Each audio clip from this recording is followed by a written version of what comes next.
folks, welcome into another brand new edition of the 901 Soccer Podcast here on Bluff City Media. I'm your host, Lawrence Docker. You can find me on Twitter at LDoc93. You can find the 901 Soccer Podcast on Twitter at 901 Soccer Pod. You can find us on Facebook as well. Just search 901 Soccer. We will pop right up. You can find Bluff City Media on Twitter at BluffCity_media. And you can find Bluff City Media on Facebook as well. Just search Bluff City Media. They will pop right up.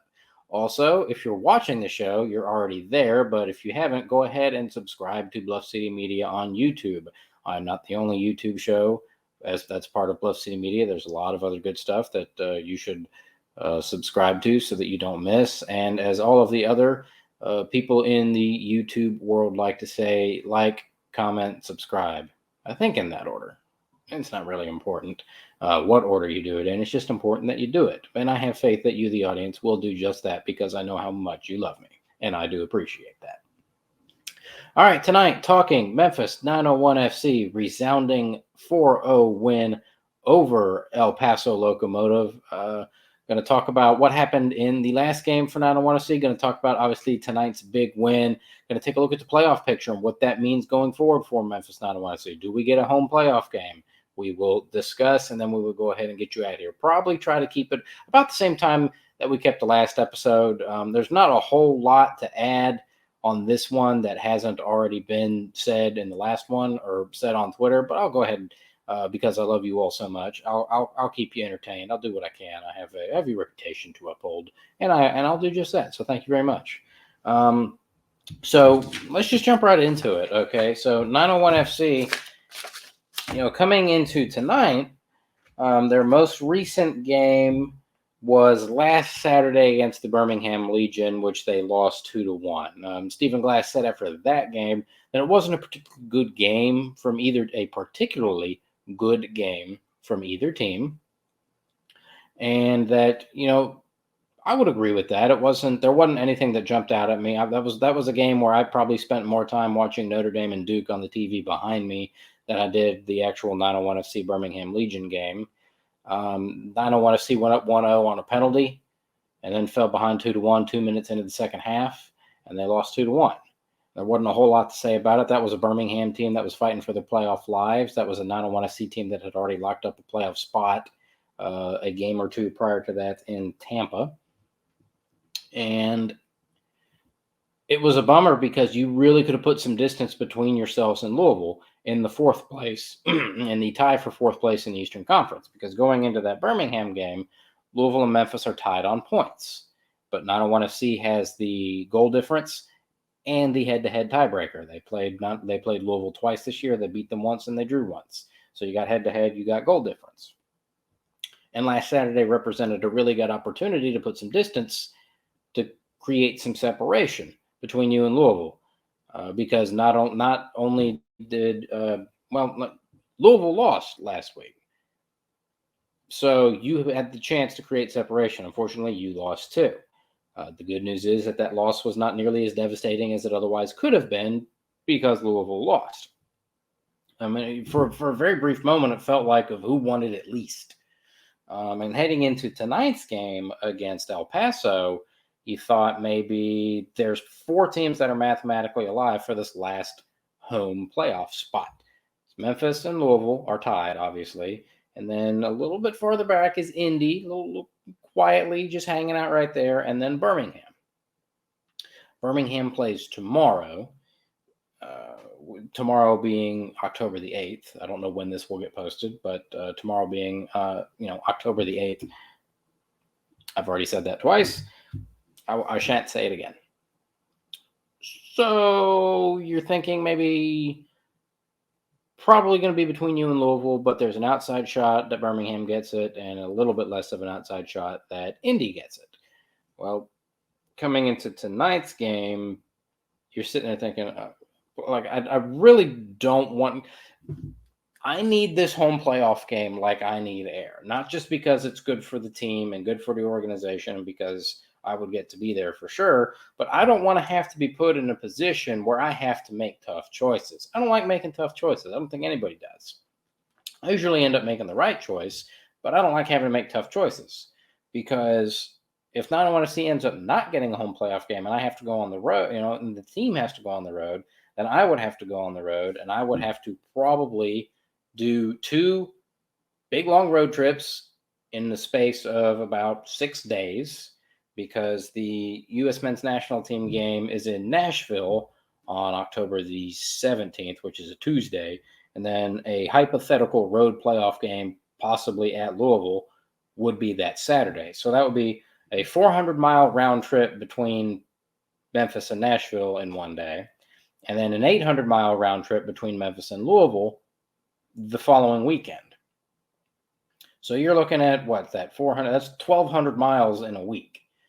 And I don't know that I really want to do that. I don't know. The transmission of my car is a little bit, so I don't want to push it. So coming into tonight, a lot of people's minds, myself included, also, if I have to travel to Louisville or to wherever, Louisville would probably be the only one that I go to, if we're being perfectly honest. They're the closest. They're not the closest, but that's where I can stay for free since I have family up there. And it's not a bad drive. Don't get me wrong. I've made the drive a million times. You just 40 to 65, about 6 hours. There's a time change. I made the drive. I've covered Memphis 901FC at Louisville City twice, and I wouldn't mind doing it again. But I would much prefer to be here, because not only would that be 2 very long trips on a lot of miles on my vehicle in a very short span of time, I would also have to pick and choose. Do I want to go cover this game, or do I want to be out at Mike Rose refereeing, making $400 or $500 over the weekend? That's another choice, the factor that I'd have to weigh there. But this could all be laid to rest, and I could be worrying about nothing if 901FC does what they're supposed to do. And tonight against El Paso, they took a very, very, very big step towards doing just that. They came out early. They came out early, and they scored early, and they scored often. They weren't playing around tonight. And that's something that Stephen Glass, I believe the word he used post-game was ruthless, because this was an El Paso team coming into tonight that was also fighting for their playoff life. And it's very impressive, because you didn't look good last week against Birmingham. That's reality. I don't think I'm surprising anybody with that take. And if I am, we've got other issues. But El Paso is in the playoff places in the West, but they hadn't locked up a spot yet, and there's not a lot of space separating 7 through about 11 out West. I think maybe 4 or 5 points separating 7 and 11. And just like the Eastern Conference, 8 and 8. So they're kind of in the same boat as Birmingham. And, you fully expected a home run effort out of El Paso tonight. And as good as 901FC played, I don't think we got a home run effort out of El Paso, which I found quite surprising, because their playoff life is on the line. A loss tonight did not eliminate them, and it was probably going to go down to the last game anyway, but they'd have been in a much better spot if they had gotten a result tonight. So all the credit in the world to Stephen Glass and 901FC for coming out and absolutely pounding them. And I think you saw the writing on the wall right before halftime, and especially after last week. That goal right before halftime by Lucas Turchi off an Aaron Malloy corner was absolutely vital, given the way that Birmingham came out last week and got 2 goals in the first 5 minutes of the second half. So you're up 1-0 off of a goal by Akeem Ward from 16, 17 yards away from the goal that might or might not have taken a deflection. Also, on that goal, assist goes to Laurent Kisiadou. A lot of good work by him tonight, especially in the lead up to that goal. Ward's shot might have taken a deflection. Who cares? It ended up they don't ask how, they just ask how many. And then that was 1 for Akeem Ward. And 901FC goes up 1-0, and then with a corner right before halftime, I did get kind of a chuckle, because I got the sense that Malloy was just trying to run, waste time, so that the corner was going to be the last kick of the half, and the referee went, boop, boop, boop, boop, let's go, let's go, let's go. And Malloy played it in. Fabulous flashing run from Lucas Turchi. Head 2-0 Memphis. You almost saw the writing on the wall. The El Paso, down like this. But Stephen Glass said, and he made reference to the Birmingham game last week, is what he was telling, in the post game. He was like, look, that's what I told the boys at halftime, that's still a good team next door. And, we saw what would happen last week. So let's come out and keep our foot on the gas. And they came out and kept their foot on the gas. Luis Fernando got a goal, and Kisidu got himself a goal. And you ran out 4-0 winners. All the while this is going on, the coaching staff can sort of admit and sort of deny all they want. I'm readily admitting I was scoreboard watching, okay? Because Louisville's playing Hartford, and Hartford stinks. They're awful. If they're not the worst, they're the second worst team in the league. I think Lost of the Lights might be the worst. And so I'm looking, and because I don't want to see coming into the night, Memphis and Louisville tied on points. So I'm scoreboard watching. I'm scrolling through the Twitter, refresh. Oh, what's Louisville doing? Okay, nothing. Okay, we're in good shape. Oh, it's good. Then Louisville goes up 1-0. I'm like, well, damn, hell, crap, shit. And pressure's still on.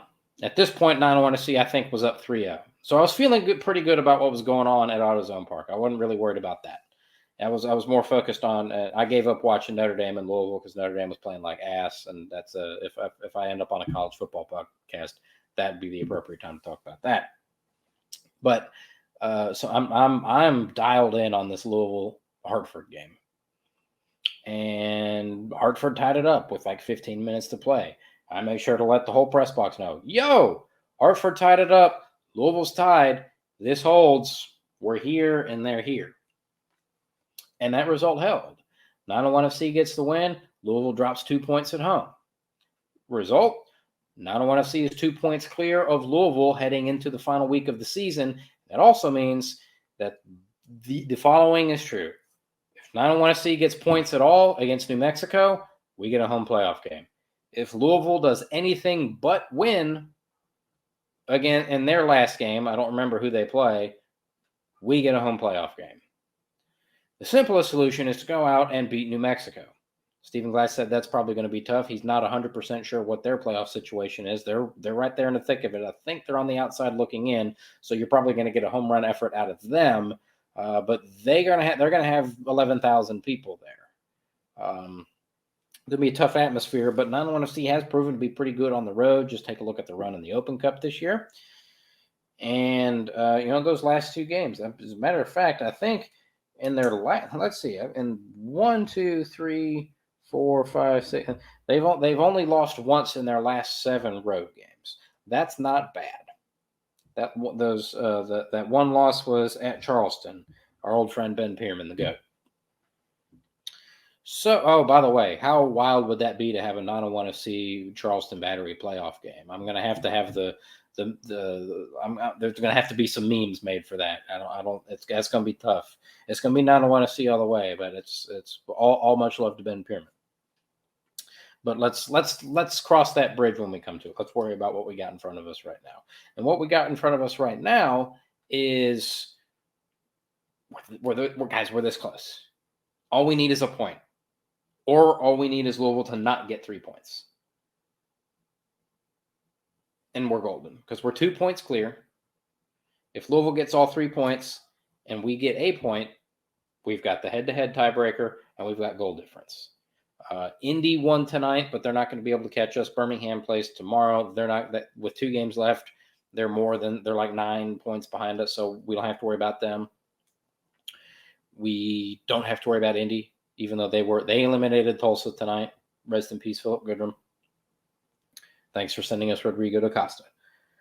So your last game it's on the road. It's at New Mexico. That's going to be a tough atmosphere and a tough place to play. But playing in front of 10,000 people, the one time that's happened this year, 901 FC went to Louisville. I was there, and they beat them. Beat them fairly handily, if I recall. I want to say it was 3-1. So that's where we're at. Not a whole lot else to add to that. The one thing that and I'm going to touch on this. I'm kind of sort of in the process of putting together an article about it to publish after the season is over. There's no point in writing stuff about how a season went while the season is still going on. But I'm going to have an attendance piece at some point, and I'm working on trying to crowdsource ideas on how we can improve attendance. And one thing Stephen Glass said after the game tonight, and I've got the audio to prove it, is that, hopefully if we do get a home playoff game, that we do actually have a good crowd, because it was another 3,500 and change tonight. And while that's about in line with what it's been this year, that's still going to be one of the lowest in team history. And we got to figure out a way to boost this attendance, guys. Short term, long term, whatever. Get them in by hook, by crook. So if you out there in listener land or viewer land have ideas on how 901 FC can get more people into the stadium, come one, come all. There are no bad ideas. Send them to me, DM me, at me, text me, email, Facebook. If you see me in person, yell them to me. If you want to write a letter and mail it to me, let's figure something out. Because these crowds, it's getting dicey, guys. It's getting dicey, and we got to figure out a way to improve it. I feel like I did this podcast a year and a half ago, and if I'm not mistaken, it was the most listened to episode we did last year. I say we, back when I was a one-man band. And we cannot have a home playoff game in front of 3,000 people. Go look at the 2 home playoff games last year against Detroit and Tampa. What was the attendance for those? 6,000 in each of those. Those are the second and third largest crowds since COVID. Not just last year, which they were, but since COVID. So 21, 22, and 20, that's 3 seasons. 2 of your 3 largest crowds were playoff games at home last year. It can be that this year. It can. But we got to do something. It's something that Stephen Glass was on with Greg Caston on Sports 56 before the Birmingham game last week. Mentioned we need a good crowd. Said it in the post game tonight. We need a good crowd for a home playoff game. The team is aware of it. I'm aware of it. I'm sure if you're listening or watching this particular podcast, you're aware of it too. We got to figure something out. It doesn't seem like this organization is willing to do it, so we're going to have to do it for them. So give me ideas. There are no bad ideas. You may send something that on the face of it is just absurd, but until where we're at right now, we are throwing stuff against the wall to see if it sticks. There is no harm in throwing stuff against the wall to see if it sticks. This is not a legal proceeding. This is, how do we drum up extra attendance? How do we get more people to AutoZone Park for soccer games? It may be dumb, but you know what? There's no harm in throwing it out there. So I'm crowdsourcing. I'm coming to you, because at this, I don't know what else I can personally do. We got to figure something out, guys. That's where we're at. We cannot have a home playoff game in front of 3,000 people. We can't have that. We cannot have that. But I'll go more into depth in that when I do my attendance article once the season is over. Obviously, there's still potential data points that we can put into that list if we do get a home playoff game. Obviously, that's going to depend on what happens next week between Memphis and New Mexico. And you know what? I'm going to look up and see who Louisville plays, so I can try to ascertain what their chances are of getting points out of that game. So allow me to access the USL website. If I'd been planning ahead, I probably would have had this pulled up already. But yeah, so we are squarely in 4th place with 52 points. They are squarely in 5th place with 50 points. We are at +9 goal difference. They're at negative.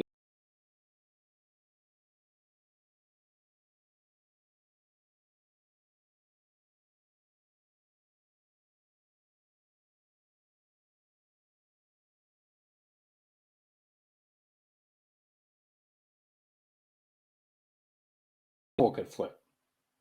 So while we want the home playoff game, who would you guys rather play? Would you rather play Louisville, or would you rather play Indy in a hypothetical home playoff game? I don't think we've lost to either of them. We beat Louisville at Louisville. We drew Louisville here. We beat Indy at Indy, and we drew Indy here. Did we not? Yeah. The Indy game here was the one where the talking point was how bad the field was and not anything else that actually happened in the game. So either of those teams, I feel like, you'd like your chances against them. First and foremost, let's worry about getting the home playoff game. Just beat New Mexico, all right, or get a point, get a win or a draw against New Mexico, and come what may, be it Louisville or Indy. But who does Louisville have in their last game? And then I'll look and see who Indy has in their last game. How funny would it be if they're playing each other? They are not playing each other. Ooh. Louisville is at home against Tampa. Tampa lost tonight to Pittsburgh, so I believe they are firmly locked into the 2 seed, so they may not have all that much to play for. They may not be giving a home run effort. They're locked in. They're 6 points behind Pittsburgh. Pittsburgh's going to be tough to beat. Worry about that when we get there. And then Indy's last game is at San Antonio. Okay. So Indy's going to have I believe San Antonio is the number 2 team out west. I think Sacramento. Yeah, San Antonio is the number 2 team out west. They're not catching Sacramento. They've got 55 points to Sacramento's 61. It still looks like the only team officially eliminated out west is Las Vegas. That's just absolutely wild, where the entire conference has a chance to make the playoffs going into the last day. That's nuts. So Louisville is at home against Tampa, and Indy is on the road at San Antonio. You got to figure Louisville's got a better chance to beat Tampa than Indy does San Antonio.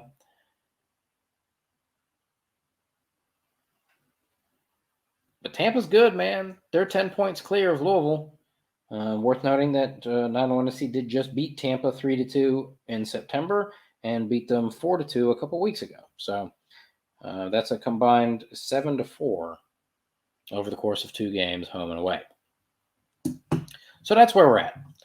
So just fairly short and sweet tonight. A little bit longer than the last one, but I think that is going to do it for us tonight. Again, if you have ideas on how 901 FC can improve their attendance, send them along.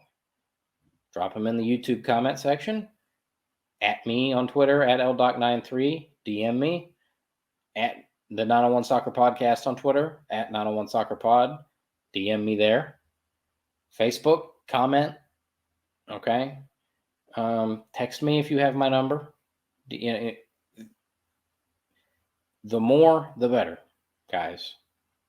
I want a home playoff game, and I want a good crowd for that home playoff game. But that is going to do it tonight. Thanks, everybody, for tuning in. I'm your host, Lawrence Dockery.